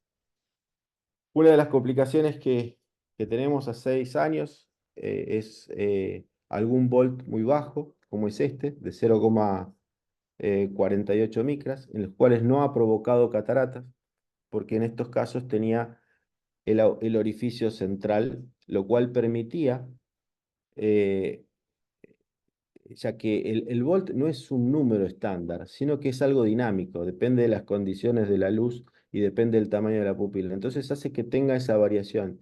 Y al permitir ese flujo con el orificio central de las lentes de cámara posterior, no deja que se provoque catarata. Esto un poco prueba que los materiales de las lentes no provocan cataratas, sino lo que provoca cataratas es la falta de circulación en el humor acuoso en, en la cara posterior de lo que es el lente intraocular y el epitelio. El epitelio necesita esa circulación para evitar la provocación de cataratas. Sin esa circulación de humor acuoso podemos tener cataratas. Por eso es importante esto, y desde que aparecieron estas lentes se redujo lo que es la cantidad de cataratas que se provocan en estos pacientes. Otra cosa más sobre lo que hay que saber, ¿qué esperamos también de lo que es la inteligencia artificial, que ahora está en contexto, en tema, que es una herramienta más en las cuales nosotros le vamos cargando datos y que la inteligencia artificial aprende y nos da una sugerencia para mejorar lo que es la predictibilidad en lo que son nuestros resultados. Entonces le pedimos algo a lo que es la inteligencia artificial para tener mayor seguridad y prevenir lo que son las complicaciones. ¿Y qué hace la inteligencia artificial? Es analizar una cantidad de datos para evaluar tendencias. Entonces hace que esto la transforme en algo inteligente y aprende de los errores previos que nosotros le fuimos cargando. Eso hace que vayamos teniendo lo que es el volt ideal y el volt adecuado en estos pacientes. Pero es algo hay importante en esto, que quiere datos siempre que sean reales y fidedignos y que sean comparables. Porque si estos datos varían y no son exactos, podemos informarle mal y la inteligencia artificial puede fallar. Entonces, eso nos da un riesgo en errores. O sea, por ahí la culpa no es, yo digo, no es de la inteligencia artificial, sino del que le da de comer en estos casos. Y esto es un metaanálisis también, en la cual se vio que usando inteligencia artificial existe un error de un 10% y que a medida que van pasando los años, en lo que es la parte de refracción, aumenta ese porcentaje. Entonces, un poco lo que nos ayuda la inteligencia artificial en estos casos, sí, es posible, nos va a permitir estudiar y analizar mejor, obtener mejores volts postoperatorio, pero hay algo que no podemos saber quiénes son los pacientes que tengan quistes y cómo los vamos a estudiar, a evaluar y a medir para ingresar estos datos en inteligencia artificial. Hay algo más que es importante en estos casos, es que si vamos a estudiar la anatomía del sulcus, siempre es variable. Yo tengo 3 médicos que me hacen mediciones de lo que es el sulcus. Y los 3, si pongo a medir un mismo paciente, me lo van a medir diferentes. Y los 3 me van a encontrar diferentes tipos de quistes. O sea que hay algo que esa variabilidad en la carga de datos también puede dar un error que produzcan estos tipos de estudios, ¿no? Así que bueno, y sobre lo que es la IPSL para la presbicia, aparte de pensar en lo que veníamos pensando antes, tenemos que pensar en cómo está, aparte de todos los datos que vamos a tener, también tenemos que pensar como que vamos a colocar una lente difractiva trifocal. Entonces, yo los trato de corregir siempre el ojo dominante con una adición la mayor que el paciente tolere, y en el ojo no dominante coloco un poco más de adición. Pensamos también cómo está la córnea, cómo está, si hay aberraciones, si hay comas, si la superficie ocular está bien, cómo está la motilidad, y todo esto que nos ayude a corregir la presbicia en estos pacientes que tengan mayor de 40 años con miopía. Este es un poco el nomograma que yo tengo presentado, y otro de los datos que tengo es que es la única lente trifocal que trabaja con el cristalino en forma conjunta, teniendo esos resultados en la curva de desenfoque. Bueno, este es un video que muestra un poco lo que es la técnica quirúrgica nada más, para la colocación de la lente. Y siempre va colocada entre 0 y 180 grados, cosa que hace que sea fácil de acordarse y no necesita rotarse en los casos de que tengamos una lente tórica. Acá les quería mostrar un caso clínico que siempre es importante estudiarlo en forma completa. Paciente de 34 años que quiere dejar de usar anteojos, lente de contacto y, por supuesto, acá tenemos la refracción, vemos el iris, vemos la pupila, vemos el fondo, el nervio óptico, la mácula, todo que tenga que estar normal, todos los datos oculares, todo el estudio tiene que darnos todo normal. Vemos el endotelio, cómo están las células, vemos la mácula y vamos a ver cómo tenemos la córnea que mide 12.2 en un ojo, 12 en el otro ojo, según el Pentacam. Vemos según lo que es el IOL Master, que también tenemos una medición de 12 milímetros y 11.9 en el ojo izquierdo. Pero cuando vamos a lo que es el VM, nos encontramos con que tiene quistes 360 grados y eso nos hace pensar en qué lente le vamos a colocar. Habitualmente, si teníamos 12, por ahí le poníamos una lente de 13-25, pero en este caso decidí por estos quistes colocarle una lente más chica de 12.7. Asimismo, tuvimos un volt bastante elevado, de 650 a 745, depende, acá vemos también que en fotópica es más chico el volt y en mesópica es más elevado, o sea que es dinámico. Este es el otro ojo, 678 y 804, o sea que es importante en estos casos tener en cuenta el quiste. Esa es la refracción postoperatoria y ese era el volt medido con OCT y este es el volt medido con VM, que es variable también. Bueno, otra de las aplicaciones de la lente fáquica es la colocación en casos con astigmatismos elevados, como es este. Perdón el video, estaba presentado para otra cosa, pero bueno, lo metimos acá. Este es un caso que tenía menos 5 dioptrías de cilindro y quedó con una refracción postoperatoria prácticamente neutra. O sea que las IPCL históricas para los pacientes con este tipo de graduaciones también puede servir y ayudar mucho. Bueno, ya los invitó Noé para Oftalmo Córdoba. Están todos invitados. Un placer haber estado acá con ustedes y muchísimas gracias.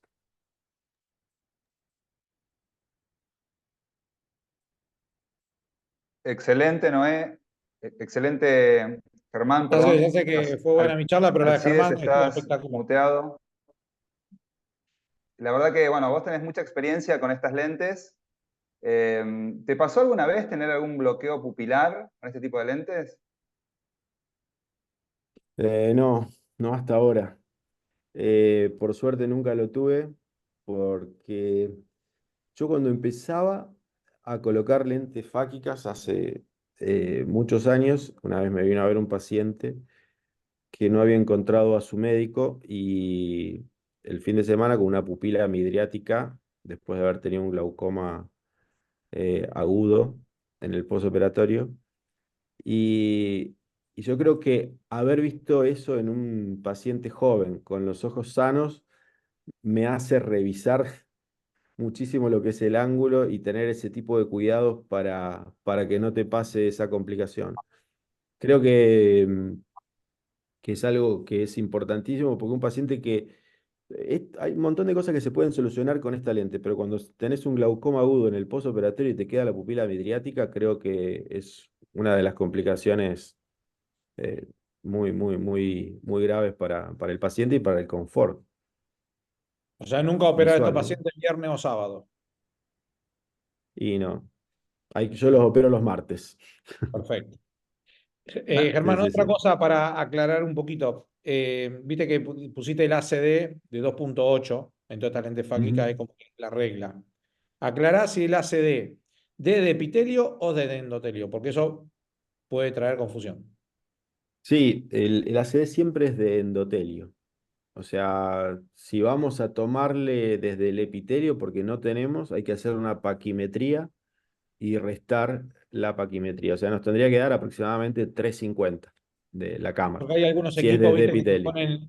te ponen el ACD, que es de Mm, epitelio, y sí. después te ponen, no sé, AQD, que es de endotelio. Entonces, el por ahí AD, era. Eso es en un el error, Lenstar, ¿me escuchás? En el Lenstar te dice AD y eso es desde epitelio, que Por eso. lo que hay que tomar es el ACD. Otra cosa que hay que tomar en cuenta es que yo tengo el Pentacan y el Lenstar, y ustedes hacen el manual y, por ejemplo, da 11.8 el blanco a blanco.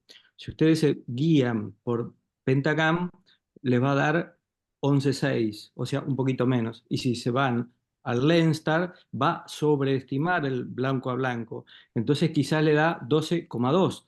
Entonces lo que hace la casa de ICL o, o nuestros representantes es muchas veces fijarse muy bien si lo que le dan es el dato del Lenstar y le bajan 0,4 milímetros para no sobreestimar el largo al largo del ICL. Entonces, ICL o IPCL. Respecto al ICL, lo que te dice la casa es, tenés un bol sobreelevado o mayor de lo que quisieras, te dice giralo 90 grados, entonces lo tenés de 180 grados, giralo a 90. Entonces la pregunta para Germán es, lo girás 90, pero ¿y si no baja el volt, ya tenés el otro lente en la mano? O lo girás, lo metés 3 veces al paciente al quirófano. Eso es una de las que te quiero preguntar. Y la otra que te quiero preguntar, Germán, es, ya que fuiste un transgresor de los ICLs y te animaste, fuiste uno de los primeros que te animaste a poner el IPCL, te pregunto si te vas a animar a poner, que hay muy buenos comentarios y por suerte vamos a tener el Biotech o el iCrill ahora, que quizás tiene hasta más rango para corregir los astigmatismos pseudofáquicos o lentes fáquicas. Hay que mandarlo a hacerlo, pero te vas a animar a poner ¿y qué sabes del iCrill? Bueno, la primera pregunta, cuando tengo un volt elevado, me planteo un par de cosas. Si tiene cilindro, no lo puedo rotar. O sea, eso se hace solamente en las lentes esféricas. Y si es una lente esférica con un volt elevado, intento rotarlo. Pero yo ya me doy cuenta en el momento que lo coloco a la lente. O sea, no es que voy a tener que meterlo otro día. Sale el paciente y va a una lámpara hendidura, lo voy a ver a la lámpara y... ¿Hola? Y en la lámpara, Sí, sí, ahí ya me doy cuenta. Tiene un una volt lente, muy elevado. Sí, ya en ese momento no... Me ha pasado muy pocas veces tener un volt elevado y tener que sacarlo ahí, pero eh, el tema es que si el volt es muy elevado, después te captura la pupila y el paciente entra con un disconfort eh, que es bastante importante. Alguna vez lo he sacado a la lente eh, a la semana porque esa captura pupilar realmente provoca algunas molestias. Y con respecto a la segunda pregunta, creo que esa lente, la iCris, tiene muy buenos comentarios. He escuchado buenos comentarios en muchos lugares. Creo que es una nueva opción seria que se está produciendo en lo que son las lentes fáquicas de cámara posterior. Todavía no la he probado. Me la ofreció Biotech hace unos 3 años atrás para probarla, pero bueno, la verdad que en ese momento todavía no tenía ganas de arrancar a probar esa lente. Y bueno, sé que está dando buenos resultados en muchos lugares que la están usando, así que con buenos médicos, buenos nombres, y creo que es otra buena opción. En cuanto a lo que son correcciones de astigmatismo, no sé hasta cuánto se puede corregir. Con el IPCL se corrigen hasta 8 dioptrías de cilindro. Yo he corregido hasta 6,50 de cilindro y la verdad que el resultado es excelente.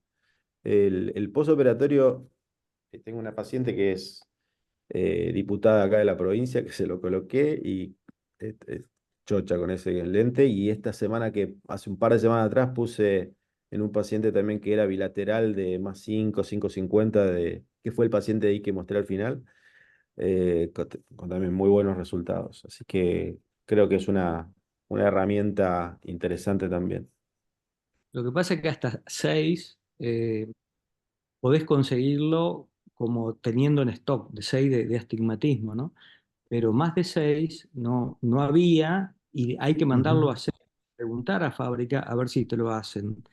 Y lo mismo pasa con esta, la iCril, pero tenés un rango que dicen que podés llegar a pedir hasta un astigmatismo de 20 dioptrías, cosa que es insólito. Tenés que mandarlo a Yo hacer, nunca por tuve un supuesto. paciente así, ¿no? Pero Ah, es claro. raro también tener un paciente así, ¿no? Sí, no, vale. Más raro que la lente. Claro. Sí, Pero sí, bueno, qué después sé yo, después sí. lo Yo tengo solucionamos. puesto, por ejemplo, en graduaciones elevadas, tengo un paciente colocado con -31, +2,50 de cilindro. Todo un caso también que fue muy interesante porque no toleraba la lente de contacto, no usaba anteojos. Eh, Son esos casos de pacientes que vienen así y con una mácula perfecta. Mácula perfecta. Un largo axial de 32, o sea, era un miope real. Pero el Una resultado sandía fue tenía, una sandía. un ¿No resultado les pasa excelente. muchas Sí, sí, sí. veces pacientes miopes altos que tienen un ACD bajo y no dan Sí, para estos tipos de lentes? Muchos, Miopías de muchos, sí, muchos. muchos -8, casos. Muchos -10, es. -12 y que tienen un ACD de 2,6, 2,7. O sea, O que tienen un ángulo, me ha pasado hace poco un paciente también con una miopía elevada y un ángulo ocluible en los 4 cuadrantes. O sea, bueno, son cosas raras, pero en esos casos tampoco se indica la cirugía. Y en los casos de miopías muy elevadas hay que acordarse del espesor periférico de la lente. O sea, no solamente medirle en el postoperatorio el bol central, sino el bol periférico, porque si toca también te va a dar una catarata periférica. y la VM que vos comentás es imprescindible en estos casos, como vos bien presentaste. Los quistes retroiridianos son mucho más comunes de lo que uno cree. Es Y yo fundamental. tengo, en Desde lo que que te había escuché a vos, presentado nunca era más puse un lente fáquico sin pedir una VM, ¿eh? Y me encontré con grandes sorpresas. 55% de los pacientes que tengo estudiado tienen quistes en el sulcus. En el Es tremendo. sulcus, cuerpo ciliar, que puede afectar de difer- el tema es que son aleatorios, o sea, la aparición de los quistes no es regular. Yo las estudié correlacionando largo axial, curvatura, bueno, miopía, demás. Y es aleatorio. Y es aleatorio la aparición de los quistes, la ubicación y la cantidad, porque en muchos casos también aparecen 360 grados los microquistes, como ese caso que había presentado, y que te queda grande el bol, aunque lo achique. Bueno, por ahí la IPCL tiene eso que tiene 0,25 en 0,25. Creo que Biotech tiene una posibilidad de rotar un poco la lente con las lentes tóricas, entonces podés tener más lentes tóricas en stock, porque la podés rotar hasta 20 grados, entonces eso hace que sea más simple tener la toricidad de la lente. Germán, otra pregunta. El ICL sabemos que sale muy fácil por una incisión de 3,0 milímetros. ¿Estas lentes que son de acrílico hidrofílico, las tenés que cortar o también salen por una incisión de 3 milímetros? Mira, tengo justo el video en la charla. A ver, bancame un segundo que lo muestro, porque yo lo había sacado para no meter tantas cosas. Espérate que lo vamos a colocar. Lo encuentro y te lo pongo ya un segundito. Hugo, ¿podemos ir Que charlando a tiempo? hoy ya estamos. Vamos Sí, a ver el video de Germán y vamos Está bueno el cerrando. video de Germán, porque saber sacar estas lentes, creo que si sabes ponerla, tenés que saber sacarla. a tiempo. Tal cual, tal cual. Bueno, va a ser ahora encontrar la lente. A ver si está por acá. Sí, el tema de sacar la lente, bueno, acá está. Perfecto. Ya lo muestro. Compartí pantalla. Sí, ¿Puedo responder una ahí pregunta que vamos. hizo el doctor Luciano Richard, Hugo? Dale, dale. Dice, ¿dónde prefiere colocar la lente ante una ruptura capsular? ¿Directa al sulcus o si le da una chance al bag, si no es muy grande la ruptura? Eso es según el lente que tenemos. Si tenemos un lente acrílico hidrofílico, hidrofóbico, monopieza, ese lente sí o sí tiene que ir dentro del bag capsular. Si no tenemos posibilidad de colocarlo en el bag capsular, tenemos que colocar un lente de 3 piezas en el sulcus, que si tenemos una buena rexis podemos atraparlo en la rexis. Y si no tenemos lente de 3 piezas correcto, tenemos que dejarlo afáquico al paciente. Bueno, ahí va. Dale, Germán. Ahí le ponemos el OcuQuad por debajo y se eleva. Y ahí tienen como en las orejitas de la IPCL tienen unos agujeritos que hace que sea la óptica más flexible. Entonces yo lo engancho con la misma cánula del OcuQuad que uso. La saco con una o con dos McPherson y salen por la misma incisión que se inyectó, que es de 2.8. Fácil, sale muy simple. Y en el mismo acto yo las inyecto con líquido la lente de recambio. Y bueno, eso es todo. ¿Por 2.8 la metés, Germán? Sí, por 2.8 entra y por 2.8 sale. No hace falta agrandarlo. Ese es el punto. Bueno, Sí. vamos cerrando, Alcides. Perfecto, bueno, excelente los expositores, muchas gracias por aceptar la convocatoria, yo creo que fue otro muy lindo Ateneo y bueno, los esperamos el primer viernes del mes de junio y bueno, aquí estaremos. Saludos y gracias a todos. Muchas gracias por la invitación. Adiós, Saludos. muchas gracias. Muchas gracias. Gracias Muchas por gracias. estar, Chau, Nos chau. Nos estamos Muy viendo. bueno lo tuyo, Paula. Gracias. Gracias, Pablo.